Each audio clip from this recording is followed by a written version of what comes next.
भारत सरकार ने हाल ही में राजस्व सचिव संजय मल्होत्रा को भारतीय रिजर्व बैंक यानी आरबीआई का नया गवर्नर नियुक्त करने का ऐलान किया है। वे 10 दिसंबर 2024 को शक्तिकांत दास के कार्यकाल को समाप्त होने के बाद आरबीआई के 26वें गवर्नर के रूप में कार्यभार संभालेंगे। The Act provides that the Reserve Bank, that is the Monetary Policy Committee, is expected to maintain price stability. In fact, it is a mandate. The mandate given to the Reserve Bank of India is to maintain price stability while supporting or keeping in mind the objective of growth. Price stability is important for the people because it affects their purchasing power. It is important for stability of businesses. It is important for exporters and importers. It is important for every segment of the economy. So price stability is important.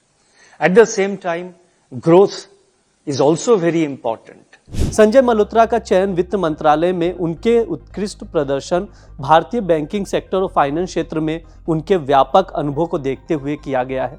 उनका नया कार्यकाल 11 दिसंबर से शुरू होगा और 3 वर्ष का होगा। संजय मल्होत्रा 1990 बैच के राजस्थान कैडर के भारतीय प्रशासनिक सेवा अधिकारी हैं और उन्हें वित्तीय क्षेत्र में सुधारों के लिए एक मजबूत और प्रभावी अधिकारी माना जाता रहा है। उन्होंने अपनी इंजीनियरिंग की डिग्री आईआईटी कानपुर से कंप्यूटर साइंस में प्राप्त की थी और फिर अमेरिका की प्रिंसटन यूनिवर्सिटी से पब्लिक रिलेशन में पोस्ट ग्रेजुएशन किया था। मल्होत्रा ने सरकारी सेवा में विभिन्न पदों पर काम किया है और उनकी कार्यशैली में रिसर्च और विश्लेषण पर जोर रहता है, जिसके कारण उनकी राय और विचारों का प्रभाव हर बैठक में देखा जाता है। उनके पास 33 वर्षों से अधिक का प्रशासनिक अनुभव है, जिसमें वित्त, ऊर्जा, आईटी, खनन और कराधान सहित विभिन्न महत्वपूर्ण क्षेत्रों में कार्य करने का अनुभव शामिल है। उन्होंने केंद्र और राज्य दोनों स्तरों पर कई महत्वपूर्ण भूमिकाएं निभाई हैं। 2022 में उन्होंने राजस्व सचिव के रूप में नियुक्त किया गया था।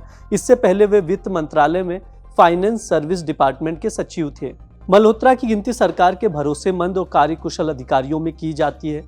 वे वित्तीय सुधारों में सक्रिय रूप से शामिल रहे हैं और देश की वित्तीय नीतियों को आगे बढ़ाने में महत्वपूर्ण योगदान दिया है।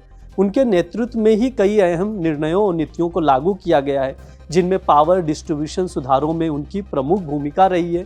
विद्युत मंत्रालय में अतिरिक्त सचिव के रूप में उनके कार्यकाल में उन्होंने 3 लाख करोड़ रुपए के पावर डिस्ट्रीब्यूशन रिफॉर्म को लागू किया, जो एक बड़ा कदम था। संजय मल्होत्रा जीएसटी परिषद के पदेन सचिव भी हैं और उनके नेतृत्व में कर संग्रहण में उल्लेखनीय वृद्धि देखी गई है। उन्होंने राष्ट्रीय कर प्रणाली की अखंडता बनाए रखते हुए राज्यों के विभिन्न राजकोषीय हितों को संतुलित किया।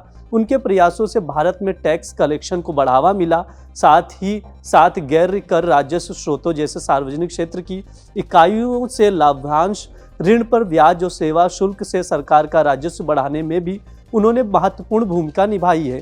भारतीय रिजर्व बैंक के गवर्नर के रूप में संजय मल्होत्रा का कार्यकाल भारतीय अर्थव्यवस्था के लिए महत्वपूर्ण रहेगा, क्योंकि वे बैंकिंग और वित्तीय सुधारों के लिए एक मजबूत दृष्टिकोण के साथ काम करेंगे।